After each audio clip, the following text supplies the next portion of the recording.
शादी कर दो ना इसकी, नहीं हो पा रहा है उससे, क्यों पैसे वेस्ट करे जा रहे हो उसकी पढ़ाई पर, नहीं कर पाएगी वो, अभी तक सीए नहीं बनी।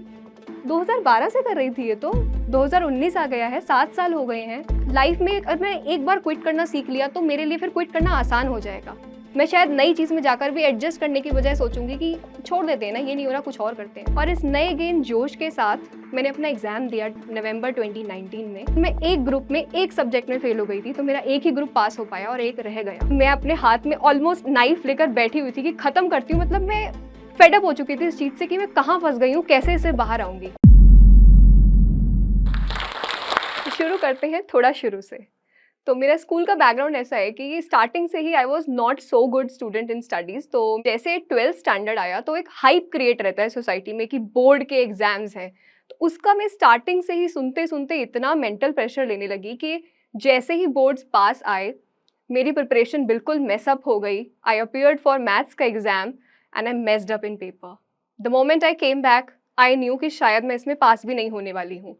और जैसे जैसे रिजल्ट का टाइम पास आता रहा मेरा डर बढ़ता चला गया। और एक टाइम बाद, रिजल्ट से कुछ टाइम पहले, मैंने सोचा let's just and my life. मेरे पेरेंट्स को वो गिल्ट फेस नहीं करना पड़ेगा कि उनकी बेटी एक सब्जेक्ट में फेल हो गई है, 12th में इतने गंदे नंबर आए हैं। 12th तो बेस होता है आगे के करियर का, तो मेरे पेरेंट्स को ये सब कुछ फेस ना करना पड़े मेरी वजह से। तो मुझे लगा मैं अपनी लाइफ ख़त्म कर लूँगी तो बेटर रहेगा। And I tried attempting that. Thankfully I failed, that's I am standing here today. फिर उसके बाद रिजल्ट आया तो मैंने 45 मार्क्स का कुछ पेपर अटेम्प्ट करा था and I got somewhere passing marks. और मेरा उस तरह से 12th पास हो गया। आई स्कोर्ड 60% ओवरऑल मैथ्स की वजह से। पर अभी था कि अब कुछ तो करना है लाइफ में आगे, और ये चीज़ मुझे पता थी कि जितने मेरे मार्क्स आए हैं मुझे किसी अच्छे कॉलेज में एडमिशन मिलने से रहा, तो क्या किया जाए। That's how I got into chartered accountancy course. Hello everyone, I am Neha Datta, chartered accountant by profession and student mentor and YouTuber by passion. तो मेरा जन्म यहीं गाजियाबाद में हुआ है और मेरे फैमिली में मेरे मम्मी पापा और मेरा एक छोटा भाई है। तो अगर मैं फाइनेंशियल बैकग्राउंड की बात करूँ तो कोई बहुत अच्छा भी नहीं है और बहुत बेकार भी नहीं है। I belong from well to do family. तो जैसे कि मैंने अपनी स्टोरी में स्टार्टिंग में बताया कि मैं ऑलमोस्ट सुसाइड अटेम्प्ट कर चुकी थी, वहाँ से मैं अब सीए बन चुकी हूँ और अब मैं लोगों को गाइड कर रही हूँ। तो इसकी पूरी बीच की जर्नी हम आज सुनेंगे और इसमें इंग्लिश की क्या इंपॉर्टेंस है और बाकी क्या स्किल्स पर आपको काम करना चाहिए ये जानते हैं। तो 12th का मेरा रिजल्ट आ चुका था। अभी मुझे सीए का एंट्रेंस एग्जाम देना था जो कि है फाउंडेशन एग्जाम। मैंने कोचिंग लेकर उसको अपीयर करा, पर जैसे कि मेरा हमेशा से एजुकेशनल बैकग्राउंड चलता आ रहा है तो मैं कोई बहुत इंटेलिजेंट स्टूडेंट नहीं थी। तो मैंने अपना पहला अटेम्प्ट दिया, मार्क्स आए, मैं 2 नंबर से फेल हो गई। 100 मार्क्स चाहिए थे 200 में से, I scored 98 and I flunked. Although मैं पहले बहुत अच्छी नहीं थी बट एटलीस्ट हमेशा पास तो होती आ रही थी, पर इस बार तो ऐसा हुआ कि मैं पहली बार फेल हो गई। I cried a lot. मेरे कुछ दोस्तों ने वहीं पर छोड़ दिया उसको, कुछ लोग वहाँ से पास हो गए और मैं वहीं रुक गई। फिर मैंने सोचा अभी यहाँ तो नहीं छोड़ना है, जब 2 नंबर आ सकते हैं तो और भी आगे पास हो जाऊँगी। I reappeared the exam and next time मैं 100 चाहिए थे, 120 मार्क्स आए, आई क्वालिफाइड। उसके बाद बारी आई अब सेकेंड लेवल यानी कि सीए इंटरमीडिएट की। मैं गाजियाबाद से हूँ पर मैंने सारी क्लासेस जाकर दिल्ली में ली, तो मैं दिल्ली के बेस्ट फैकल्टी से की क्लासेस में जाकर खुद को रजिस्टर करवा लिया। 9 मंथ्स का टाइम होता है प्रिपरेशन टाइम और फिर एग्जाम होता है। तो मैंने Delhi Ghaziabad daily up down करके पूरे सुबह से रात तक क्लासेस कर करके कंप्लीट करके एग्जाम अपेयर करा। पर जैसा कि मेरा बैड लक शुरू से चलता आ रहा है एजुकेशन में, again I flunked by just 5 marks. 400 marks के पेपर में 200 मार्क्स चाहिए थे, मेरे 195 और मैं वहाँ रुक गई। मुझे लगा कोई बात नहीं, कहीं कमी रह गई होगी, थोड़ा सा और प्रैक्टिस करेंगे, दोबारा पेपर देते हैं। दोबारा पेपर दिया, दोबारा भी वही हुआ। तीसरी बार दिया, फिर भी वही हुआ। अब जब हम एग्जाम देना शुरू करते हैं, पहली बार फेल होते हैं तो फिर भी थोड़ा कि ठीक है कोई बात नहीं, अगली बार देते हैं। फिर जब दूसरी बार देते हैं तो आपके आसपास के लोगों का विश्वास आप में थोड़ा कम होने लगता है। तीसरी बार में कहीं ना कहीं आपके पेरेंट्स का विश्वास आपसे उठने लगता है। जब मैंने चौथी बार दिया तब भी नहीं हुआ, उस मोमेंट पर मेरा विश्वास खुद से उठ गया था। और जब अपना विश्वास खुद से उठ जाता है, मानिए जैसे आप चल रहे हैं, आप चलते चलते कभी गिर जाएं और आपको आपके पैरों पे विश्वास ही ना हो, तो आप अगली बार खड़े होने से पहले 10 बार सोचेंगे। वही मेरे साथ हुआ। 4th टाइम मैंने अटेम्प्ट दिया था, वो नहीं क्लियर हुआ। इस बार भी मैं 3 नंबर से रह गई थी। मेरा रिजल्ट आया, मैं रिजल्ट खोलकर ओपन करके बैठी थी। मेरी फ्रेंड मुझसे कॉन्स्टेंटली मैसेज करके, कॉल करके मेरा रिजल्ट पूछ रही थी। और क्योंकि एक बार मेरे दिमाग में आ चुका था कि लाइफ में जब चीज़ें अपने हिसाब से ना जा रही हो तो एस्केप होता है कि सुसाइड अटेम्प्ट करके अपनी ज़िंदगी ख़त्म कर लेते हैं। तो उस दिन मेरी मम्मा घर पर नहीं थी, मेरी फ्रेंड कॉन्स्टेंटली मैसेज करे जा रही थी मुझे रिज़ल्ट। मैंने सिर्फ़ उसे एक मैसेज डाला कि मैं इस बार भी पास नहीं हुई हूँ और अब मेरी हिम्मत जवाब दे चुकी है। अब बस बहुत हो गया, अब मैं आगे नहीं कर पाऊँगी। और उसको समझ आया कहीं न कहीं कि मैं क्या बात कर रही हूँ। She immediately called my mother. मेरी मम्मा घर आईं, मेरी फ्रेंड घर आई एंड व्हेन दे केम मैं अपने हाथ में ऑलमोस्ट नाइफ़ लेकर बैठी हुई थी कि ख़त्म करती हूँ। मतलब मैं फेड अप हो चुकी थी इस चीज़ से कि मैं कहाँ फँस गई हूँ, कैसे इससे बाहर आऊँगी।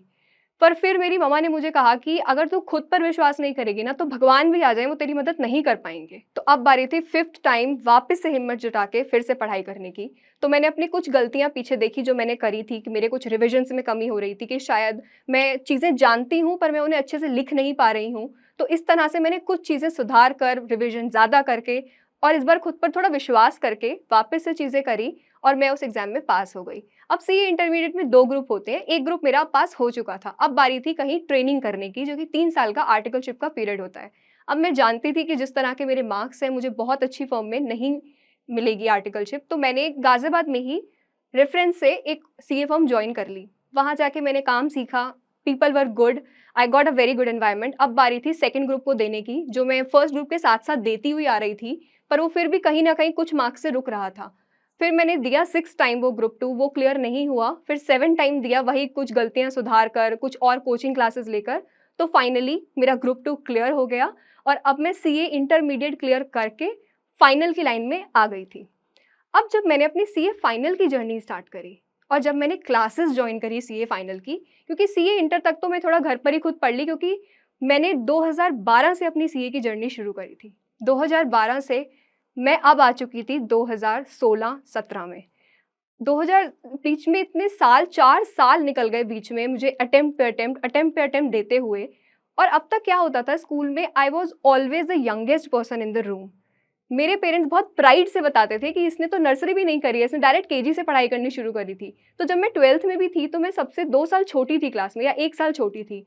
पर सीए में आकर मुझे एंट्रेंस में टाइम लगा, फिर इंटरमीडिएट में 2 साल लग गए मुझे, और जब मैंने फाइनल की क्लासेस ली तो मैं वहाँ पर सबसे ऑलमोस्ट 1 साल या 2 साल बड़ी थी। और पहली बार ये चीज़ मुझे इतनी बॉदर करने लगी कि मैं पीछे 3 साल क्या पीछे हो गई, मैं इतना पीछे रह गई सबसे कि सब मुझसे इतना आगे निकल गए। मतलब मैं 2 साल एग्ज़ाम क्लियर नहीं कर पाई तो पूरी दुनिया आगे निकल गई, सिर्फ़ मैं पीछे रह गई।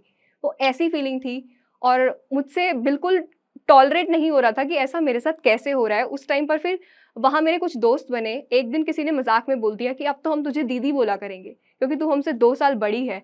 और जो हमेशा यंगेस्ट था रूम में, उसके लिए ये चीज़ सुनना बहुत मुश्किल था।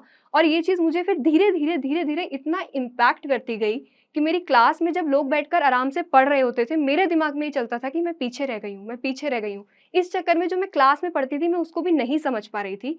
और फिर मेरा अंदर-अंदर इतना दम घुट रहा था। तो अपने अंदर अपना दम घुटना क्या होता है, वो मैंने पहली बार एक्सपीरियंस करा 2017 एंड में। और 2017 एंड से लेकर 2019 तक मेरा पूरा यही फ़ेज़ निकला। इस बीच मेरा सीए का एक ग्रुप का एग्ज़ाम आया नवंबर 2018 में। मैंने एग्ज़ाम दिया, my marks were pretty good, पर मैं क्लियर नहीं कर पाई। वहीं मेरे साथ के लोग सीए बन गए, कुछ का नहीं हुआ था तो उनका अगली बार मई 2019 में हो गया और मैं वहाँ भी रह गई। और मार्क्स मेरे वही 200 चाहिए 195, 200 चाहिए 193। मैं उस इनसिक्योरिटी के लूप में इतनी ज़्यादा फँस गई थी कि मैं कंपैरिज़न, इनसिक्योरिटी, मैं सबसे बेवकूफ़ इंसान हूँ, मुझसे लाइफ़ में कुछ नहीं हो सकता। मैं आज तक की अपनी लाइफ़ ख़राब करती आई हूँ। मैंने पहले स्कूल में पढ़ाई नहीं करी ढंग से, मेरे 12th में अच्छे मार्क्स नहीं आए, उसके बाद मुझे एंट्रेंस में टाइम लग गया, इंटरमीडिएट में टाइम लग गया, मैं सबसे बेवकूफ़ इंसान हूँ। मैं अगर पढ़ भी रही होती थी, कॉन्स्टेंटली यही बातें मेरे दिमाग में चलती रहती थी और मेरा इतना अपने अंदर दम घुट रहा था। और वो डिप्रेशन वाली क्या फीलिंग होती है, वो मैंने समझी पहली बार 2017 से 2019 के इस फ़ेज़ में। फिर मैंने एक टाइम बाद खुद को सबसे अकेला कर लिया, क्योंकि इस टाइम तक मई 2019 तक मेरे बहुत दोस्त सीए बन चुके थे। कुछ रैंक के साथ सीए बने थे, कुछ लोगों का जिनका नहीं हुआ था उनका नेक्स्ट टाइम में हो गया, कुछ ने वहीं पर छोड़ दिया। और इसी दौरान मेरी स्कूल टाइम से जो एक बेस्ट फ्रेंड थी उसकी शादी हो गई, तो अब मैं बिल्कुल अकेली रह गई थी।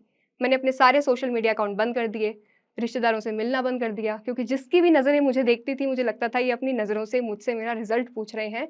और फिर वही सवाल कि और कितना टाइम? अभी तक सीए नहीं बनी? 2012 से कर रही थी ये तो, 2019 आ गया है, 7 साल हो गए हैं। अब मैं नहीं समझा पा रही थी कि मैं चाह कर भी पढ़ाई नहीं कर पा रही हूँ, मैं बहुत कोशिश कर रही हूँ। मैंने एक दिन अपनी मम्मा को बैठकर समझाया कि जब भी पेपर आते हैं मुझे नहीं पता क्या होता है, मुझे सिर्फ़ इतना पता है कि मुझे लगता है मेरे सामने एक पहाड़ खड़ा है, जिसको मैं कितनी भी ताकत लगाऊँ कभी पार नहीं कर पाऊँगी। तो मैं भले ही शुरू से कितना भी अच्छा पढ़ूँ, पर जब वो लास्ट के 30 दिन और लास्ट के 15 दिन आते हैं, तो वो सारा पीछे का फेलियर मुझे हॉन्ट करता है और मैं नहीं कर पा रही कुछ भी। पेपर से 1 दिन पहले जब मैंने नवंबर 2019 अटेम्प्ट आ चुका था, पेपर से 1 दिन पहले मेरे हाथ काँप रहे थे, मेरा गला चोक हो चुका था, मैं कुछ खा नहीं पा रही थी, मेरी आवाज़ काँप रही थी। मैं इतना डर रही थी कि अगर इस बार भी नहीं हुआ तो क्या? क्योंकि ये मेरा तीसरा अटेम्प्ट है और मैं ऑलरेडी इसमें 7 साल लगा चुकी हूँ। अब मैं किसी को क्या जवाब दूँगी? और दूसरी बात, एक चीज़ हमेशा से मेरे दिमाग में थी, मुझे ऐसा लगता था कि अगर मैं एक चीज़ क्विट करके जाऊँगी ना, तो मैं आगे लाइफ़ में अगर मैं एक बार क्विट करना सीख लिया तो मेरे लिए फिर क्विट करना आसान हो जाएगा। मैं शायद नई चीज़ में जाकर भी एडजस्ट करने की बजाय सोचूँगी कि छोड़ देते हैं ना, ये नहीं हो रहा कुछ और करते हैं। ऐसा कब तक चलता रहेगा लाइफ़ में? तो अभी एंटर हुई हूँ, तो कुछ भी करके मुझे इससे तो बाहर निकलना है। अपनी जी-जान लगा के कुछ भी करके इससे बाहर निकलना है मुझे। तो अपने एग्ज़ाम से पहले मैंने कुछ लाइन्स लिखी थी कि होकर फिर फ़ेल आज बैठी हूँ अकेली, ना कोई दोस्त, ना कोई सहेली, हूँ आज बेहद हताश, समझ नहीं आता इस बार क्या करूँगी ख़ास। हिम्मत अब टूटने लगी है और जोश की सारी बातें सब झूठी लगने लगी हैं। पर कितनी भी हिम्मत टूटे, इसको बीच में छोड़ देने की हिम्मत नहीं जुटा पाऊँगी। मम्मा-पापा, भाई, रिश्तेदार शायद मान भी जाएँ, पर यहाँ से वापस गई तो खुद से कभी नज़रें नहीं मिला पाऊँगी, क्योंकि थी मैं बहुत पास, थी कुछ ही अर्ली मॉर्निंग्स और कुछ ही लेट नाइट की बात। चलो, करके देख लेते हैं एक और बार, क्या पता पास हो जाऊँ, हो सकता है यही हो मेरा आखिरी बार। और इस नए गेन जोश के साथ मैंने अपना एग्ज़ाम दिया नवंबर 2019 में, बोथ ग्रुप्स अपीयर करे, 800 में से 400 मार्क्स चाहिए, मेरे 404 आए, बट दैट वो कांस्टेंट कि मैं डॉट पर आकर रह जाना, दैट कंटिन्यूज़। मुझे 800 में से 404 मार्क्स आए, पर स्टिल मैं एक ग्रुप में एक सब्जेक्ट में फ़ेल हो गई थी, तो मेरा एक ही ग्रुप पास हो पाया और एक रह गया। ऑल्दो मेरी मम्मा उस दिन बहुत दुखी थी कि तूने इतनी मेहनत करी, इतना वापस से सेल्फ कॉन्फिडेंस गेन करा, उसके बाद भी नहीं हुआ। पर अब जब मैंने खुद खुद के लिए ये पोएट्री लिखी थी और खुद को मैं अब अच्छी सेल्फ टॉक जब करने लगी थी, तो अब मैं इस बात से भी खुश थी कि मैं एक ग्रुप तो मेरा एटलीस्ट पास हुआ, और अगर ये अभी एक चीज़ रुकी है, तो इसके पीछे ज़रूर कुछ बहुत अच्छा होगा। तो नवंबर 2019 का रिज़ल्ट आया फ़ेब में, एक ग्रुप पास हुआ, एक बच गया था। उसके बाद मैंने सोचा अभी इसके पीछे कुछ तो रीज़न होगा। फिर मैंने वहाँ से मार्च 20 में when the pandemic hit the globe, अब मैंने सोचा it's high time to work on my skills. School time तक जो हो गया, जो गलतियाँ मैंने कर ली, मैं बैठकर खुद को और नहीं कोस सकती। मैंने फिर एक कॉन्फ्रेंस में जाकर स्पीच दी वहाँ पर, और मैंने बहुत प्रिपरेशन कर स्पीच दी, खुद को अपने कंफर्ट ज़ोन से बाहर लाई कि वापस से मैं स्कूल टाइम के बाद अब पहली बार 7 साल बाद स्टेज पे जाकर बोलूँगी। मैंने अच्छा बोला, पर मैं जीती नहीं। मैंने नेक्स्ट डे उनसे लिया फीडबैक कि मैं क्यों नहीं जीत पाई, तो उन्होंने कहा आपकी इंग्लिश में फ्लुएंसी नहीं है, आपकी लैंग्वेज प्रॉपर नहीं आ रही है। तो मुझे लगा अब इस पर काम करना चाहिए। अब बहुत खुद को कोसना हो गया। अब मैं खुद पे और तरस नहीं खाऊँगी बैठ के। अब देखते हैं क्या-क्या कमी है, मैं कहाँ पर हूँ और यहाँ से आगे क्या-क्या इम्प्रूव कर सकती हूँ। When pandemic hit the globe, सारे लोग घर में बैठने से दुखी थे, पर मैंने यहाँ से अपनी एक नई जर्नी, अपनी एक नई पहचान शुरू करी। तो मैंने अपनी इंग्लिश पर काम करना शुरू करा। वहाँ से उस पे काम करने के लिए मैंने सबसे पहले लिखना शुरू करा। तो मैंने लिंक्डइन पर अपना अकाउंट बनाया और वहाँ पे लिखना शुरू करा। तब मेरी इंग्लिश थोड़ी अटपटी सी थी। कुछ लोग इतने मीन थे कि कोई नया लिख रहा है, उसको एप्रिशिएट करने की जगह आकर नीचे कमेंट सेक्शन में लिखते थे कि आपने ग्रामेटिकल एरर करा है। पर मैं जानती थी कि मैं सीख रही हूँ, तो कोई दिक्कत नहीं है, गलती कर भी दी तो इट्स ओके। मैं लिखती रही 6 महीने तक, मैंने 6-7 महीने तक कॉन्स्टेंटली लिखा, और वहाँ से मेरी धीरे-धीरे इंग्लिश इम्प्रूव होती गई, मेरा सेंटेंस फॉर्मेशन इम्प्रूव होता गया। लिखने के साथ-साथ मैं लैंग्वेज को सुनती भी थी, तो मैंने बहुत सारे पॉडकास्ट सुने इस दौरान। सुनने के साथ-साथ बोलना भी ज़रूरी है। तो मैं जो सुनती थी, उसको मैं थोड़ी देर के लिए समराइज़ करने की कोशिश करती थी कि मैंने अगर आधा घंटा सुना है, मैं उसको 5-7 मिनट में समराइज़ कैसे कर सकती हूँ। तो जब मैं कॉन्स्टेंटली अब लिख रही थी लिंक्डइन पर कंटेंट, अब लोग मेरी प्रोफ़ाइल को नोटिस करने लगे। कुछ टाइम बाद, दिसंबर 2020 की बात है ये, मार्च 2020 से लिखना शुरू करके दिसंबर 2020 में पहली बार किसी ने मुझे रीच आउट करा कि आप हमारे लिए वेबसाइट के लिए, नया वेंचर है, नई वेबसाइट है, उसके लिए आप कंटेंट लिखें। मुझे लगा कि मैंने आज तक करा नहीं है, पर अब एक चीज़ मैं सीख चुकी थी इस टाइम तक कि गिव अप नहीं करना है। किसी भी चीज़ में गिव अप नहीं करना है। कुछ नहीं भी आता तो सीख लेंगे, गूगल है, यूट्यूब है, इतना कुछ कंटेंट अवेलेबल है, इतने लोग हैं, पूछ लूँगी, कुछ ना कुछ कर लूँगी, पर मना नहीं करूँगी इस काम को। तो आई टूक अप दैट प्रोजेक्ट। उसके उनके प्रोजेक्ट पे मैंने काम करा, उनको मेरा काम बहुत अच्छा लगा और फिर वहाँ वर्ड ऑफ माउथ से मुझे क्लाइंट्स एक के बाद एक अलग-अलग इंडस्ट्रीज़ के क्लाइंट मिलते गए। उनके साथ काम करके मैं 10-15 स्टार्टअप्स के साथ मैंने उनकी वेबसाइट पे किसी का प्रोडक्ट डिस्क्रिप्शन, किसी के इंस्टाग्राम के लिए रील्स बनाना, तो जब मैं अपनी इंग्लिश पर काम कर रही थी, वो सब मुझे इतना काम आया। इसके साथ मुझे एक चीज़ और समझ आई कि मुझ में अगर मैं पढ़ाई में बहुत अच्छी नहीं हूँ, तो मेरे अंदर एक स्किल है, वो है एक स्टोरी टेलिंग की, खुद को एक्सप्रेस कर पाने की। तो अब मैं राइटिंग के साथ उसको यूज़ कर पा रही थी। अब इसमें आप सोच रहे होंगे कि मैं कंटेंट राइटिंग करने लगी, तो मेरी सीए की जर्नी का क्या हुआ? तो सीए में मेरा ग्रुप 1 बचा था सिर्फ। उस ग्रुप 1 में भी जो मैंने नवंबर 2018 में एग्ज़ाम दिए थे, उसमें मेरा एक पेपर एग्ज़ेम्प्ट हो गया था। पर क्योंकि अब मुझे बहुत टाइम हो गया था, मैं बहुत बार अटेम्प्ट दे चुकी थी, पास नहीं हो पाई थी और उस एग्ज़ेम्पशन को आप सिर्फ 4 अटेम्प्ट तक कैरी फॉरवर्ड कर सकते हैं। इस दौरान लोगों के पेपर कम होते हैं, मेरे पेपर बढ़ गए। जहाँ मुझे सिर्फ 3 पेपर देने थे, तो अब मुझे 4 पेपर देने थे। पर क्योंकि मैं अब एक नई नेहा से मिली थी, जो कि फिगर आउट कर लेती है कि चीज़ें कैसे करनी है, जो कि अब डरेगी नहीं, वो देख लेगी कि कुछ ना कुछ तो कर लेंगे, कुछ ना कुछ हो जाएगा।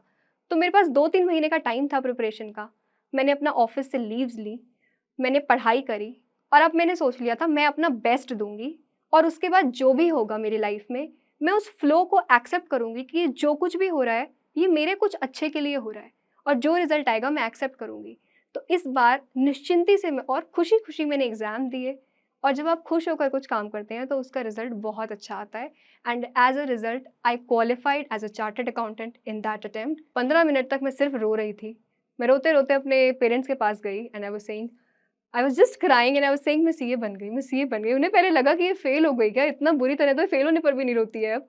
But then I told I qualified as a chartered accountant. It was just a happy moment. अब बात थी कि जॉब का क्या किया जाए?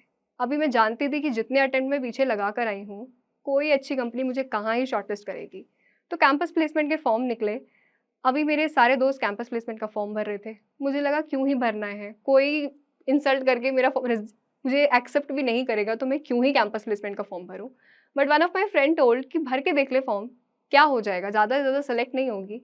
सो आई सेड ओके। मैंने कैंपस प्लेसमेंट का फॉर्म भरा। 3 कंपनी ने मुझे शॉर्टलिस्ट करा। उसमें से एक कंपनी थी बिग 4।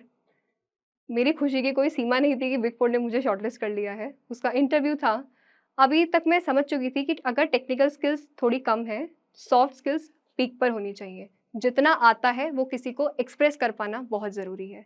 तो यही सब बातों का ध्यान रखकर मैंने अपना इंटरव्यू दिया। मेरा इंटरव्यू बहुत अच्छा हुआ और मुझे अगले 2 इंटरव्यू में बैठने की ज़रूरत भी नहीं पड़ी। सेम डे पर ही मेरा सिलेक्शन हो गया था and that's how I joined one of the big 4 पीडब्ल्यूसी। और जो मैंने शुरू में बताया था कि जिन कॉलेजेस में मुझे एडमिशन नहीं मिला था, जिनका मैं सपना भी नहीं देख सकती थी कि मुझे उन कॉलेजेस से में कभी एडमिशन मिलेगा। दिल्ली के best colleges SRCC, Dayal Singh college, Daulat Ram, उन सब में मुझे एज़ अ जज इनवाइट करा गया। उनके फिनटेक इवेंट्स मैंने जज करे। साथ में मैं लोगों की हेल्प कर रही हूँ अभी। तो मेरी अपनी 9 साल की जर्नी से कुछ लाइफ लेसन्स मैंने सीखे, वो मैं आपको बताना चाहती हूँ ताकि आप अपनी लाइफ में वो गलतियाँ ना करें और उनको पहले ही समझ जाएँ। सबसे पहली चीज़, खुद पर प्लीज़ विश्वास करें।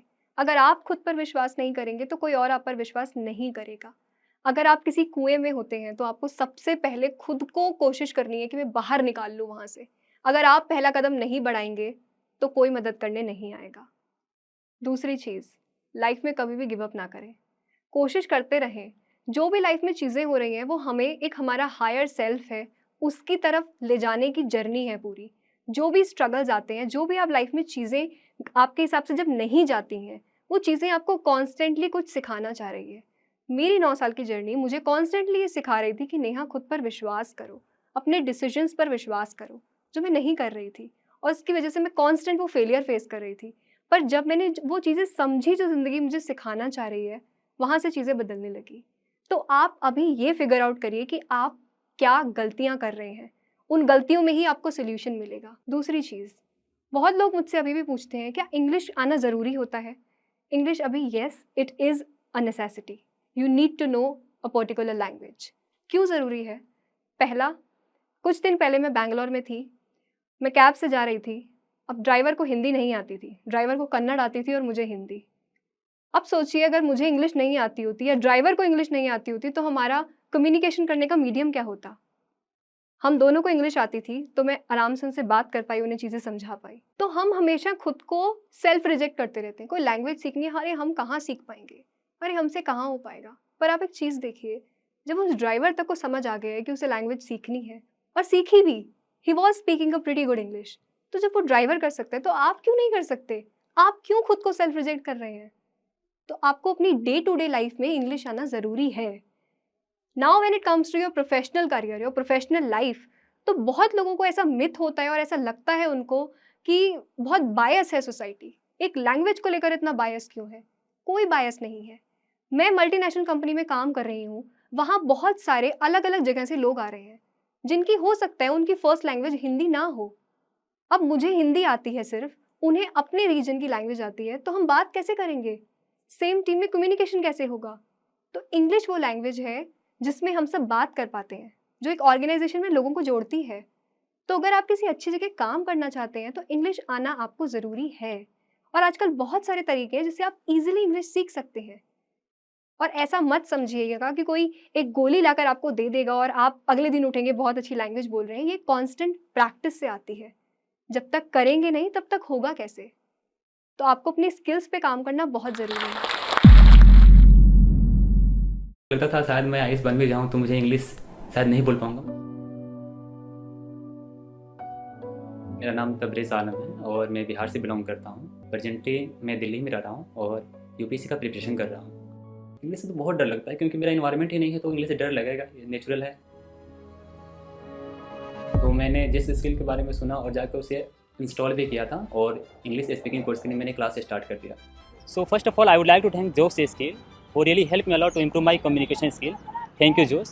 And finally, I would like to say, education is the most powerful weapon which you can use to change the world. Thank you.